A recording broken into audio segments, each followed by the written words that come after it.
तो हाँ जी, देखो जी, ये इस जातक की आशीष कुमार की जन्म कुंडली का चार्ट है। कुंडली इसकी बनी है तुला लगन की, और इसकी जो राशि बनी है वो है कर्क राशि। अगर कुंडली की बात करूं तो 9 ग्रहों में इसके मुझे 2 ग्रह खराब लगे हैं। एक तो राहु ग्रह खराब है जो कि नीच का बैठा है, और ऊपर से केतु खराब है जो कि नीच का बैठा है। शनि अच्छा है जो कि अपने घर में बैठा है, बुध अच्छा है अपने घर में बैठा है, चंद्रमा अच्छा है अपने घर में बैठा है, सूर्य भी अच्छा है मित्र राशि में है, मंगल अच्छा है, गुरु अच्छा है, शुक्र अपने घर में बैठा है। मतलब सभी ग्रह अच्छे हैं, सिर्फ 2 ग्रह खराब है, राहु और केतु। और जैसे कि देखो जी, आपने मेरे से पहले कुंडली बनाई है। मैंने आपको उस समय बताया होगा कि कुंडली में होते हैं टोटल 12 घर। और 12 घर मैं दोबारा लिख देता हूँ। ये है इनका पहला घर, ये दूसरा घर, तीसरा घर, चौथा, पांचवा, छठा घर, सातवां घर, आठवां, नौवां, 10वां, ये है 11वां, और ये इनका 12वां घर। अब ये जो 12 घर हैं, इन घरों से इनके जीवन के बारे में कुछ ना कुछ पता किया जाएगा। जैसे कि पहले घर से हम इनका शरीर देखेंगे, इनकी हेल्थ, इनका स्वभाव। दूसरा घर धन जोड़ने का है। तीसरा घर छोटे भाई बहन। चौथा घर इनकी माता, मकान, वाहन। पांचवा घर बच्चों का है। छठे घर से शत्रु, रोग, कर्जा देखेंगे। सातवां घर इनकी पत्नी का। आठवें घर से इनकी उम्र। नौवें घर से भाग्य है। 10वां घर काम काज। 11वां घर है लाभ। और 12वें घर से खर्चे देखेंगे। तो हमने जो कुछ देखना है वो घर को देखना होगा, और घर का मालिक देखना है। जैसे कि हमने मान लो इसकी पत्नी के बारे में जानना है कि इसकी पत्नी का सुख कैसा होगा। तो 12 घरों में ये 7वां घर है इसकी पत्नी का घर। और 7वें घर में एक नंबर लिखा है एक। एक है मेष राशि, मालक है ये मंगल। तो इसकी पत्नी के लिए हमें मंगल को देखना पड़ेगा। ऐसे ही जो कुछ देखना है वो घर देखना है, और घर का मालक देखना होता है। इन घरों का एक मालक बना होता है, वो मालक बैठा कहाँ पे है उसको हमने देखना है। अब बात करते हैं भविष्यवाणी की। भविष्यवाणी में होता क्या है कि ये जो ग्रह हैं इनका असर हमारे जीवन के ऊपर हमेशा रहता है। मतलब इसका जो राहु है, क्योंकि मैंने क्या बोला, राहु इसका है बहुत बड़े लेवल पे खराब, जो कि पूरे 100 में से 100% खराब फल देगा। ये इसको बचपन से खराब फल देता आ रहा है। लेकिन इसके जो खराब फल हैं, बुरे फल हैं, कई गुना अभी बढ़ जाएंगे इसकी जब चलेगी दशा। मतलब बुरे फल बचपन से दे रहा है, लेकिन बुरे फल पहले इतने थे। लेकिन जब इसकी दशा चलेगी वो बुरे फल कई हजार गुना बढ़ जाएंगे। तो इन ग्रहों का असर है, जो बुरा फल है वो कई गुना बढ़ जाता है। अगर अच्छा ग्रह जैसे इसका चंद्रमा अच्छा है, सूर्य अच्छा है, इन ग्रहों का अच्छा फल आज भी अच्छे फल दे रहे हैं, आज अच्छे फल इतने हैं। लेकिन कभी अगर दशा चलेगी अच्छे फल कई गुना बढ़ जाएंगे। तो सवाल ये है कि इसके ऊपर आज के समय में असर है किसका, किसकी दशा है। तो इसके ऊपर सबसे बड़ा असर है इस बुध ग्रह का, क्योंकि इसके ऊपर बुध की चली हुई है बड़ी महादशा। 15 से चली हुई है, 32 में खत्म होगी।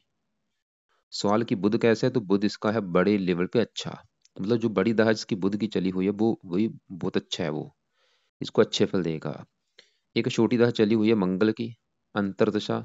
8वां महीना 23 से चली हुई है, 8वां महीना 24 में खत्म होगी। मंगल भी इसका अच्छा है। मतलब जो बुध की दशा बड़ी वो भी अच्छा है, मंगल की चली है दशा वो भी अच्छा है। एक इसके ऊपर चली है शनि की अष्टम दया, और ये अच्छी नहीं होती, ये इसको बुरे फल जरूर देगी। ये चली है 17 जनवरी 23 से।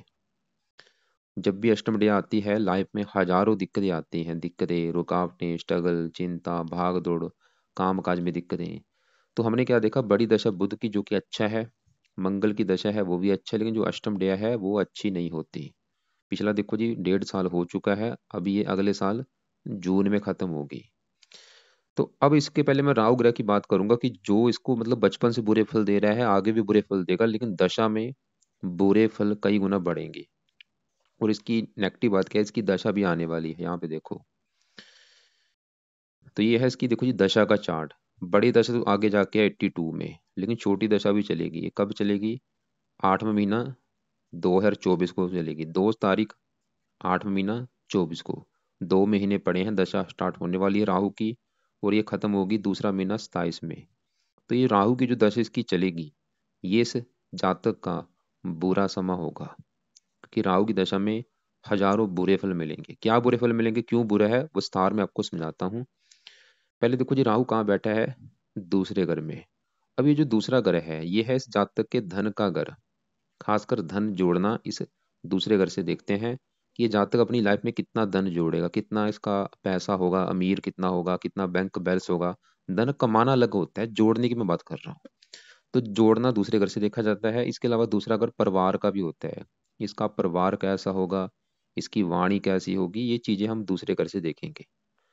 अब देखो जी, आपको मैंने अभी एक फार्मूला समझाया था कि घर का मालक देखना होता है। तो दूसरे घर में नंबर लिखा है 8, 8 है वृश्चिक राशि, मालक बना मंगल। तो दूसरे घर के मालक मंगल को भी देखना पड़ेगा इसके धन जोड़ने के लिए। और मंगल के अलावा दूसरे घर में राहु बैठा है, राहु को भी देखेंगे। तो दो ग्रह देख कर डिसाइड होगा धन जोड़ने के बारे में। अभी हम पहले राहु की बात करेंगे। तो सवाल की राहु खराब है क्यों? राहु देखो जी जहाँ बैठा है दूसरे घर में, वहां पे जो 8 लिखा है यह है वृश्चिक राशि, जो कि राहु की है नीच राशि। इसका राहु ग्रह नीच का होने की वजह से खराब है, क्योंकि ये जो ग्रह होते हैं इनके अपने भी घर होते हैं। अगर ये अपने घर में बैठे हैं बहुत अच्छे फल देते हैं, अपने दोस्त के घर में जाके बैठे हैं फिर भी अच्छे फल देते हैं। लेकिन अगर ये दुश्मन के घर में बैठे हैं फिर अच्छे फल नहीं देते, और अगर नीच के बैठे हैं फिर तो बड़े लेवल पे बुरे फल देते हैं। तो इसका भाई राहु इसलिए खराब है क्योंकि वो दूसरे घर में नीच का बैठा है। आपको मैं एग्जांपल समझाता हूँ। जैसे कि देखो जी, मेरे घर में मेरा कोई दुश्मन आ जाए, अब मेरा दुश्मन मेरे घर में आके मेरे घर का वो अच्छा करेगा नहीं, वो मेरे मतलब घर में मेरे घर की हानि कर देगा। घर में वो मेरा सामान तोड़ देगा, फर्नीचर तोड़ देगा, टीवी तोड़ देगा, फ्रिज तोड़ देगा, घर में आग लगा देगा। वो मतलब दुश्मन है, वो काम यहाँ पे राहु करेगा। ये दूसरे घर में बैठा है, दुश्मन का भी घर है, नीच राशि भी है, तो दूसरे घर का सत्यानाश कर देगा। करता आ रहा है, बचपन से बुरे फल दे रहा है। अभी बस बुरे फल जो दशा भी मैंने बताई है वो बुरे फल बस अभी बढ़ जाएंगे। बुरे फल क्या देता आ रहा है? दूसरा ग्रह है धन जोड़ने का, राहु इसको धन जुड़ने नहीं देगा। और खासकर भी जो राहु की अगर दशा की बात करें तो इसमें क्या होगा, तो राहु की दशा भी जो चलेगी सबसे बड़ी दिक्कत आएगी इसके धन को लेके। राहु इसके धन की हानि करेगा, इसका धन बहुत ज्यादा बड़े लेवल पे खर्च होगा। किसी न किसी प्रकार को धन को लेके दिक्कत आएंगी, जहाँ तो इसका धन मतलब धन खर्च हो जाएगा, या धन कहीं फंस सकता है, या धन मतलब चिंता आएगी धन को लेके सबसे बड़ी। दूसरा अगर परिवार का भी होता है, इसको परिवार संबंधी भी दिक्कतें पैदा करेगा, परिवार से बनती नहीं, या परिवार से कई बार दूर भी जाना पड़ता है, या परिवार को कष्ट होता है। दूसरा अगर वाणी का, इसकी वाणी कठोर कर देगा, क्रोधी बनाएगा, जिद्दी बनाएगा, इसको लड़ाकू बनाएगा। और इसके गुस्से की वजह से इसके काम बिगड़ेंगे, लोगों से लड़ाई झगड़े भी होंगे। और भी दूसरे घर से चेहरा देखा जाता है, चेहरे का रोग दे सकता है, चेहरे में कोई रोग। और तो राहु की 3 दृष्टियां भी हैं। यहाँ से बैठा बैठा 5वीं दृष्टि पड़ेगी छठे घर के ऊपर। छठे घर से रोग देखा जाता है, राहु इसको रोगी भी बनाएगा अपनी दशा में। छठा घर शत्रु का है, शत्रु बढ़ाएगा, कर्जेगा, इसको कर्जदार भी राहु बनाएगा। अभी राहु की जो दशा चलेगी ये राहु इसको कर्जदार भी बना देगा। 8वें घर को देखा स्ट्रगल कराएगा, चिंता भाग दौड़। 10वें घर को देखा काम काज में दिक्कतें। भाई इसकी राहु की दशा में हजारों दिक्कतें आनी है। इसको कुछ सावधानियां बरतने की जरूरत है। सावधानियां क्या बरतनी है? एक तो इसने धन कहीं पे फंसाना नहीं, कहीं पे धन इन्वेस्ट नहीं करना, किसी को धन देना नहीं, मतलब कोई पैसा लगा के बिजनेस शुरू नहीं करना। पैसा कहीं पे लगाना है ही नहीं। लगाना है थोड़ा बहुत लगा ले, 10-20 हजार, लाख रुपए कहीं पे नहीं लगाने। लगा दिए डूब जाएंगे, खत्म हो जाएंगे इसके पैसे। कर्जे लेने से बचना है, लोगों से लड़ाई झगड़े नहीं करने, और हेल्थ का ख्याल रखना है। और भी मतलब ज़्यादा ज़्यादा धार्मिक बनना है, क्योंकि जो समा होगा इसमें ये जितना मर्जी जोर कर ले फिर भी दिक्कतें लाइफ में आएंगी। स्ट्रगल, कामों में रुकावटें आएंगी, काम धंधे में दिक्कतें आनी शुरू हो जाएंगी। और लेकिन आपने जो अच्छा किया, कुंडली बना ली है, क्योंकि अगर ये उपाय करेगा भाई बुरे फल नहीं मिलेंगे। और इसके उपाय करने सबसे ज़्यादा जरूरी है राहु ग्रह के। तो क्या उपाय है? अब सवाल ये है। तो पहला जो उपाय है इस जातक ने करना है, क्योंकि एक तो इसका ये पाठ है राहु कवच का पाठ, ये रक्षा का काम करेगा इसकी। ये पाठ को रोजाना रात के समय पढ़ना है। ये इसकी ऑडियो लगा के सुना करे, ज्यादा से ज्यादा 2-3 पाठ पढ़ा करे या सुना करे।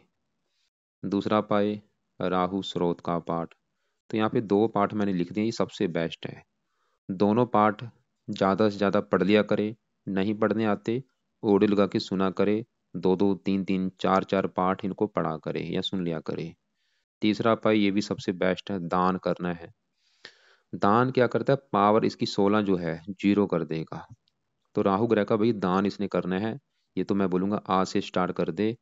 रोजाना दान किया करे, करता रहे, अभी 27 तक दान करना है, वैसे भी लाइफ टाइम दान करे, लेकिन दशा जब तक दशा चलेगी दान ज्यादा करना है, आगे पीछे दान कम कर दे, दशा खत्म होने के बाद चाहे दान कम कर दिया करे। लेकिन जब ये दशा का जो समय है अभी 2-3 साल वाला, इसमें दान रोजाना करना है या हफ्ते में 4-5 दिन दान करे। क्या दान है? दान सतनाजा भी होता है, 7 प्रकार के जो अनाज होते हैं पंछी को डाले जाते हैं। जहाँ इसके और भी जो दान है, वो दान की वीडियो आपको मैं भेज दूंगा, क्या दान होता है, वो दान इसने करना है। इसके अलावा दान में देखो जी, पिंगलवाड़े, जो लोग पिंगलवाड़ के होते हैं, पिंगलवाड़ा अनाथ आश्रम हो गया, वृद्धाश्रम हो गया, लंगड़े पाइज, ऐसे जो आश्रम होते हैं वहां पे अपनी कमाई का कुछ हिस्सा दान किया करे। शनिवार को जाके कुछ वहां पे 2,000-3,000 जितना इसका बजट है वो कुछ वहां पे कमाई का हिस्सा दान करे। तो एक तो ये 2 पार्ट हो चुके हैं, दान हो गया, दान की वीडियो में भेजूंगा, उसको देख लेगा क्या दान है। और इसको देखो जी, चौथे पाए में से इसे कुछ देवी देवताओं का सहारा लेना पड़ेगा। जैसे कि सबसे पहले नंबर पे है राहु के लिए शिव जी की पूजा उपासना करे, रोजाना शिव जी के मंदिर जाना शुरू कर दे, शिव चालीसा पढ़ना शुरू कर दे, और नमः शिवाय का जाप शुरू कर दे, मतलब शिव जी का कोई ना कोई पाठ इसने पढ़ना शुरू करना है, और शिव जी के मंदिर जाना शुरू कर दे। तो पहला हो गया शिव जी। दूसरे नंबर पे है हनुमान जी की पूजा उपासना करे, हनुमान जी की भी पूजा उपासना से राहु अच्छा होता है, तो हनुमान जी के मंदिर जाया करे, हनुमान जी का कोई ना कोई पाठ पढ़ सकता है, या दुर्गा चालीसा पढ़ा करे। इसको एक मैं वीडियो भेजूंगा, राहु की दशा के क्या उपाय होते हैं, वो वीडियो भी जरूर एक बार देख लेगा, उसमें से भी जो उपाय सही लगे वो इसने करने हैं।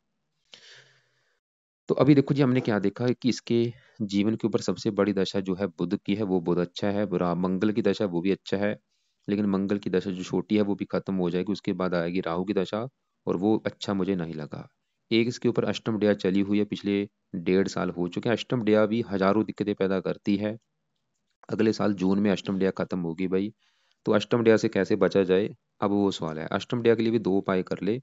पहला उपाय, क्योंकि अष्टम डेया शनि की है, तो एक तो ये शनि चालीसा का पाठ रात को पढ़ा करे, या इसकी ओडिल गा के सुना करे। दूसरा उपाय, शनि मंदिर में माथा टेकने जाया करे। और ये दोनों उपाय करने हैं 1 साल तक, अगले साल जून तक ये उपाय करे। शनि चालीसा रोजाना पढ़ना है या सुनना है, और शनि मंदिर हर शनिवार को जाना है। अब बात करते हैं इसके, देखो देखो जी, इसके बात करते हैं अब हम इसके बुध ग्रह की, क्योंकि जैसे मैंने बोला था इसका बुध जो है इसकी बड़ी दशा है। हमें ये जानना चाहिए कि बुध इसका है कैसा, क्योंकि बड़ी दशा देखो जी अभी काफी लंबी है, 32 में खत्म होनी है, पिछले कई साल हो चुके हैं, 15 से चली हुई है, 2015 से दशा चली है। तो सवाल है कि बुध अच्छा है या बुरा है। बुरा है तो बुध इसका देखो जी मुझे काफी अच्छा लगा, क्योंकि बुध यहाँ पे बैठा है 9वें घर में। बुध अच्छा क्यों है? ये जो 9वां घर है, पहले समझो ये 9वें घर से क्या देखा जाएगा, 9वें घर से इस जातक का भाग्य देखा जाएगा। भाग्य हो गया, धर्म हो गया, तीर्थ यात्रा, विदेश यात्रा, पिता का सुख हो गया, ये चीजें हम 9वें घर से देखते हैं। और फार्मूला मैंने आपको क्या समझाया है, घर का मालिक देखना, जो कुछ देखना है उस घर का मालिक देखना है। 9वें घर की चीजें देखनी है, मतलब भाग्य देखना है, धर्म देखना है, तो 9वें घर का जो मालिक है, 9वें घर में नंबर है 3, 3 है मिथुन राशि, मालिक कौन बना, बुध। तो हमें देखना पड़ेगा बुध ग्रह को कहाँ बैठा है, इसी घर में बैठा है। बहुत बड़ी अच्छी बात है, बुध अपने ही 9वें घर में ही बैठा है, क्योंकि मैंने आपको अभी बोला था कि ग्रह अगर अपने घर में बैठे हैं बहुत अच्छे फल देते हैं, तो बुध अपने घर में बैठने की वजह से 9वें घर का अच्छा करेगा। 9वां घर भाग्य का है, जातक को भाग्यशाली बनाएगा, मतलब बुध की दशा में इसका भाग्य इसका साथ देगा। धर्म का है, इसको धार्मिक बनाएगा, परोपकारी बनाएगा, देश देश की यात्रा कराएगा, तीर्थ यात्रा करेगा। और बुध बिजनेस का कारक होता है, बिजनेस के लिए अच्छा है, वाणी के लिए अच्छा है। और बुध देखो जी और भी अच्छे फल देगा काफी। लेकिन हमने क्या देखो जी, बुध देखा, बुध है तो अच्छा, लेकिन बुध इसका अस्त होके बैठा है ये, और वृद्ध अवस्था में बैठा है। अस्त का मतलब है ये मृत तो हो चुका है, मृत होने की वजह से क्या होगा, इसका जो अच्छा फल है, अच्छा फल जो इसको मिलेगा जरूर अच्छा फल, लेकिन अच्छे फल मिलेंगे कम मात्रा में, क्योंकि मृत बैठा है। हमने क्या कर रहे हैं, मतलब अच्छे फल, जैसे अब ये अच्छे फल मैंने क्या बोले थे कि भाग्य साथ देगा, इसको भाग्यशाली बनाएगा, लेकिन अच्छे फल मतलब कम, मतलब भाग्य साथ देगा कम मात्रा में, ज्यादा भाग्य साथ नहीं देगा। लेकिन अगर ये जातक चाहता है कि बुध इसका मतलब अच्छे फल जो है वो कई गुना बढ़ जाएं, तो क्या उपाय करने पड़ेंगे। तो इसने करने हैं 3 उपाय, 3-4 उपाय मैं बताता हूँ, और ये करने हैं सुबह के टाइम। पहला उपाय जो है, ये जातक बुध का मंत्र जाप किया करे, बुधवार से स्टार्ट करना है। आज जैसे संडे है, अभी जो बुधवार आएगा, बुधवार से स्टार्ट करके, स्टार्ट कैसे करना है, संकल्प लेके स्टार्ट करेगा कि हे बुध देवता जी, मेरा नाम ये है, मेरी जाति ये है, गोत्र ये है, आपकी मेरे ऊपर चली है बड़ी महादशा, और आज से आपका मैं मंत्र जप करूंगा ताकि आपकी कृपा दृष्टि बनी रहे। तो माला से चाहे एक माला कर ले, दो कर ले, तीन कर ले, जितना कर सकता करे, करता रहे जब तक दशा है। दूसरा पाए, बुध का पन्ना रत्न धारण कर ले। तीसरा पाए, बुध के देवता हैं गणेश जी, तो गणेश जी की पूजा उपासना भी किया करे, गणेश जी के मंदिर जाता रहे, हरे कपड़े ज्यादा पहना करे, और नीले कपड़े बंद कर दे, नीले कपड़े बंद कर दे, हरे कपड़े ज्यादा से ज्यादा यूज करे, हरे हो गया, वाइट हो गया, लाल कपड़े भी पहन सकता है, लेकिन खासकर हरे कपड़े ज्यादा पहने, हरे और वाइट कपड़े। तो बुध के लिए मैंने बुध का मंत्र बोला है, पन्ना रत्न दान करने के लिए बोला। पन्ना अब सवाल की कैसे दान करना है, इसने अपने पन्ना दान करना है 8.25 रत्ती का लेना है। लेने के बाद उसको चांदी में जड़वा के राइट हैंड की इस छोटी उंगली में धारण करना है, शुक्ल पक्ष के पहले बुधवार को। बुधवार को शुक्ल पक्ष का जो पहला बुधवार होगा, उस दिन सुबह का टाइम, सुबह 7:15 बजे या 8:15 बजे या 9:15 बजे, धारण करने से पहले कच्चे दूध में या गंगा जल में धो के धारण कर लेना है। वैसे बुध के और भी काफी उपाय हैं, जैसे कि, लेकिन अभी मैंने और भी कुछ ग्रहों के उपाय बताने, इसलिए उपाय ये सिर्फ अभी 3 ही कर ले। वैसे इसके और उपाय क्या है? बुध के लिए देखो जी, अ, बुध का व्रत रख सकता है, लेकिन व्रत अगर रखना है इसको, अगर व्रत रखने का शौक है, अगर व्रत रखना चाहता है, तो मैं उसको बोलूंगा शनि ग्रह का व्रत रखे, क्योंकि शनि की जो अष्टम क्रिया है, इसके लिए बेस्ट उपाय ये व्रत भी रखना होता है। तो हर शनिवार को शनि का व्रत रखा करे, बिना नमक के भोजन करना होता है, रात को एक टाइम भोजन करना है, दिन में सिर्फ फल फ्रूट खाना है। तो हमने देखो जब इसका बुध ग्रह देखा, जो कि बहुत अच्छा है, लेकिन अच्छा बल बढ़ाने के लिए मैंने उपाय बता दिए हैं। मंगल की भी बात कर रहे हैं कि वो जो मंगल की दशा चली वो इसका कैसा है। ये 8वां महीना 23 से चली है, दशा 1 साल हो चुका है, अभी खत्म हो जाएगी 2 महीने के बाद। तो मंगल इसका यहाँ पे बैठा है 11वें घर में। मंगल देखो जी, इस कुंडली के 2 घरों का है मालक। एक तो मंगल का ये घर है 7वां घर, जो कि है इसकी पत्नी का घर। अगर जातक की पत्नी का सुख देखना है, 7वां घर देखना पड़ेगा। और फार्मूला क्या था, घर का मालक देखना है, तो 7वें घर में एक लिखा है, एक है मेष राशि, मालक बना मंगल। तो पत्नी का सुख देखने के लिए 7वें घर के मालक मंगल को देखना पड़ेगा। और मंगल इसका बैठा है यहाँ पे 11वें घर में। 11वां घर है लाभ का घर, लाभ, आमदनी, इच्छा पूर्ति। और मंगल 11वें घर में यहाँ पे सूर्य की राशि में बैठा है, मित्र राशि है। और घर, एक तो घर अच्छा है, ऊपर से मित्र राशि, मतलब मंगल इसका तकरीबन अच्छा है। 7वें घर से 5वां घर, ये भी अच्छी बात है। मतलब मंगल अच्छे बल क्या देगा, पत्नी जाके बैठी है लाभ के घर में, मतलब मंगल की दिखा रहे इसको पत्नी का सुख अच्छा मिलेगा। और पत्नी के आने के बाद इसकी आमदन बढ़नी शुरू हो जाएगी, या पत्नी के आने के बाद इसको लाभ मिलना शुरू हो जाएगा, या पत्नी के आने के बाद इच्छाएं पूरी होनी शुरू हो जाएंगी, या पत्नी धन कमाने वाली होगी। मतलब पत्नी का सुख अच्छा दिखा रहा है मंगल। और मंगल का एक और घर है, ये दूसरा घर, जहाँ ये राहु बैठा है। और आपको मैंने अभी क्या बोला था, राहु दूसरे घर की कर रहा है हानि, कि धन को लेकर दिक्कतें आएंगी, परिवार को लेकर दिक्कतें, वाणी कठोर। लेकिन दूसरे घर का जो मालक है, क्योंकि दूसरे घर में नंबर है 8 लिखा, 8 है वृश्चिक राशि, मालक मंगल। और वो अच्छा है क्योंकि वो बैठा है 11वें घर में, लाभ के घर में। तो मंगल तो अच्छा है, वो धन, मतलब धन चला गया लाभ के घर में।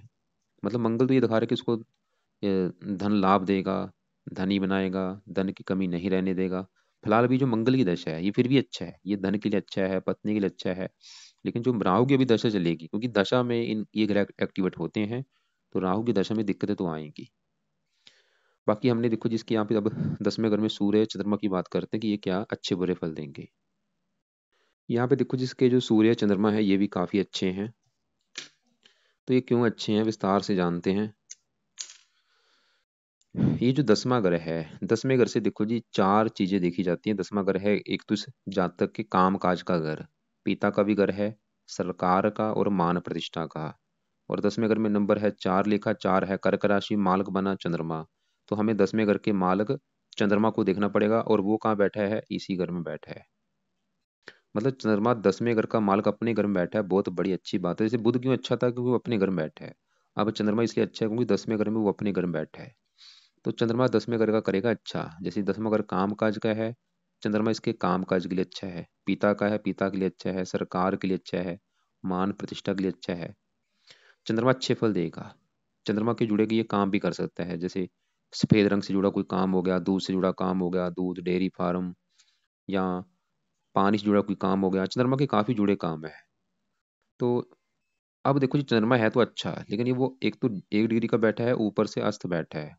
मतलब अच्छे फल इसके जो है, इसके भी अच्छे फल कम हो चुके हैं, अच्छे फल में काफ़ी कमी आ चुकी है अस्त होने की वजह से। तो इसके लिए क्या उपाय करना पड़ेगा?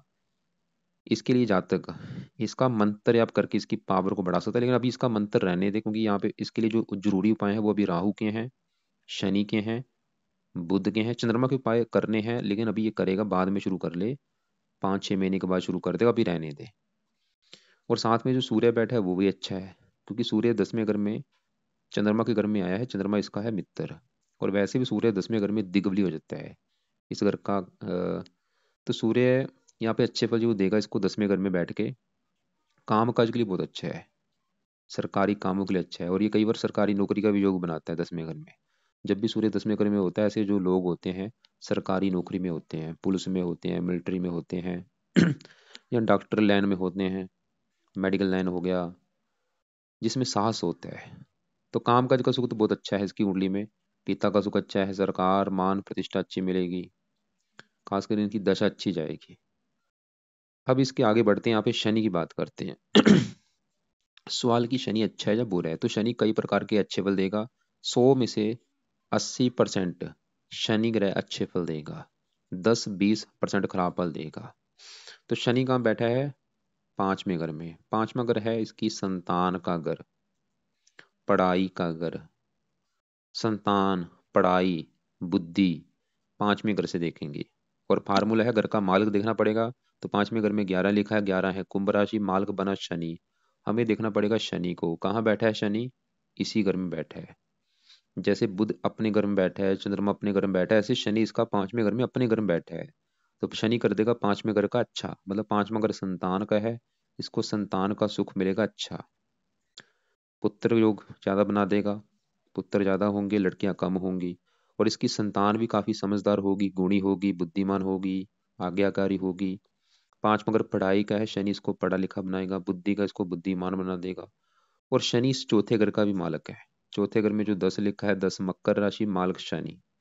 चौथे घर की जो चीजें हैं उसके लिए शनि को देखा जाएगा। चौथा घर जैसे कि इसकी माता, मकान, वाहन, भूमि, जमीन, जायदाद, नौकर चाकर, इनका सुख भी अच्छा मिलेगा। मतलब इसके बाद अच्छा घर भी होगा, अच्छी गाड़ी, भूमि, जमीन, जायदाद, ये सभी सुख मिलेंगे, शनि ये दिखा रहा है।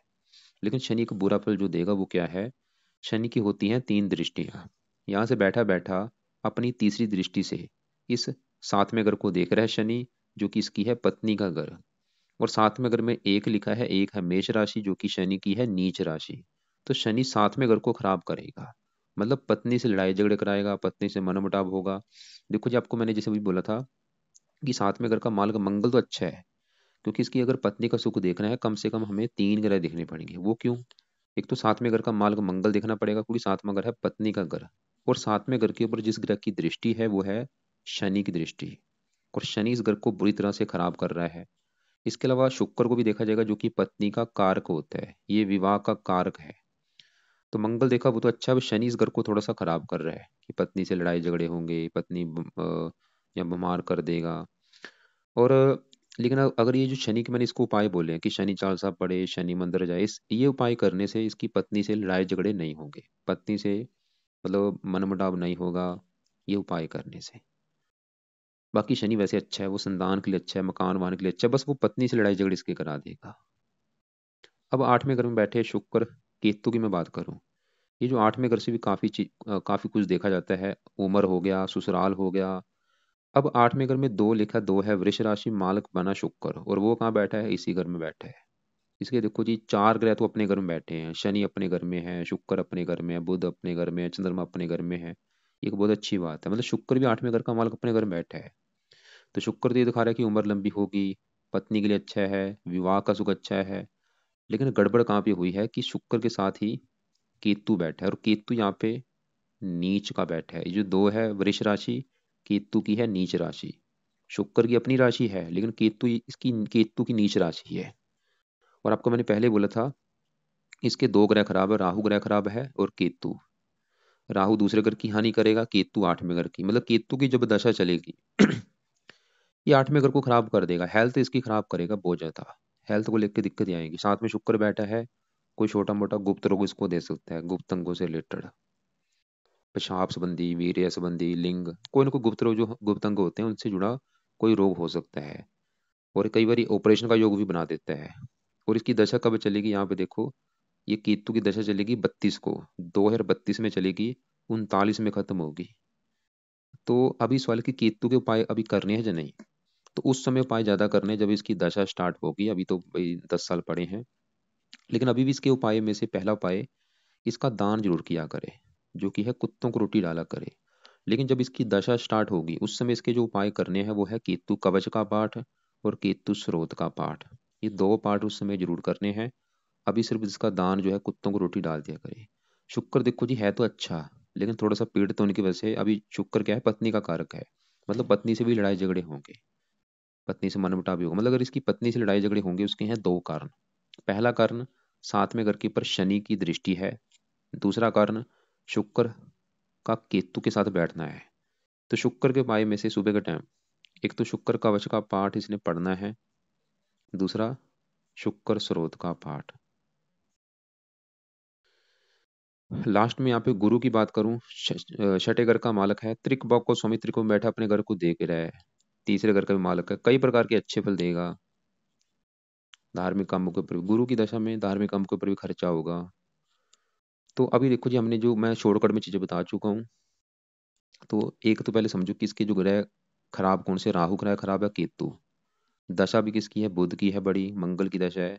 लेकिन जो राहु की दशा आने वाली, मतलब हमें जो इसके लिए उपाय है जरूरी, एक तो है राहु के उपाय बहुत जरूरी, क्योंकि वो इसका खराब भी है और उसकी 2 महीने के बाद दशा भी स्टार्ट होने वाली है। तो राहु के लिए मैंने राहु कवच, राहु स्रोत के पाठ बोले हैं, रात के समय पढ़ने हैं ज्यादा से ज्यादा, या इनको पढ़ा करे या इनकी ऑडियो लगा के सुना करे। राहु का दान आज से स्टार्ट कर दे, ज्यादा से ज्यादा करे। दान की वीडियो भेजूंगा मैं, इसको देख लेगा। और रात के समय शनि चालीसा पढ़ना है या सुनना है। शनि चालीसा 1 साल तक पढ़ना है, उसके बाद भी चाहे पढ़ता रहे, लेकिन 1 साल तक तो जरूर पढ़े। शनि मंदिर हर शनिवार को जाया करे।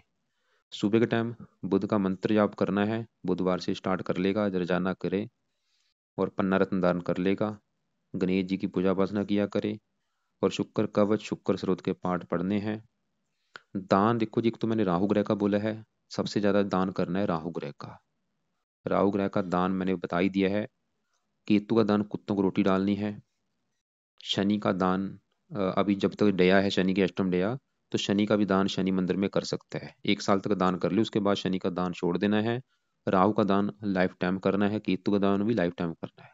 लेकिन शनि का दान 1 साल तक ही करना है। शनि का दान क्या है, सरसों का तेल दान कर दे, काली उड़द की दाल का दान कर दे, कौवों को रोटी डाले, कुत्तों को रोटी डाले। शनि के दान की वीडियो भी मैं आपको भेज दूंगा, क्योंकि अष्टम डया चलिए अच्छी नहीं होती। बाकी रतन, इसको मैंने पन्ना दान करने के लिए बोला है। चंद्रमा का देखो जी, जो मैंने बोला था अस्त है, उसका बल बढ़ाने के लिए चंद्रमा का मंत्र आप कर सकता है, लेकिन वो अभी बाद में शुरू कर देगा, 4 5 6 महीने के बाद। सूर्य को जल नहीं देना। नीले कपड़े बंद कर दे। हरे कपड़े ज्यादा पहने, वाइट कपड़े ज्यादा पहन सकता है। लाल कपड़े भी पहन सकता है। सभी कपड़े पहन सकता है, खासकर हरे कपड़े ज्यादा पहनने हैं।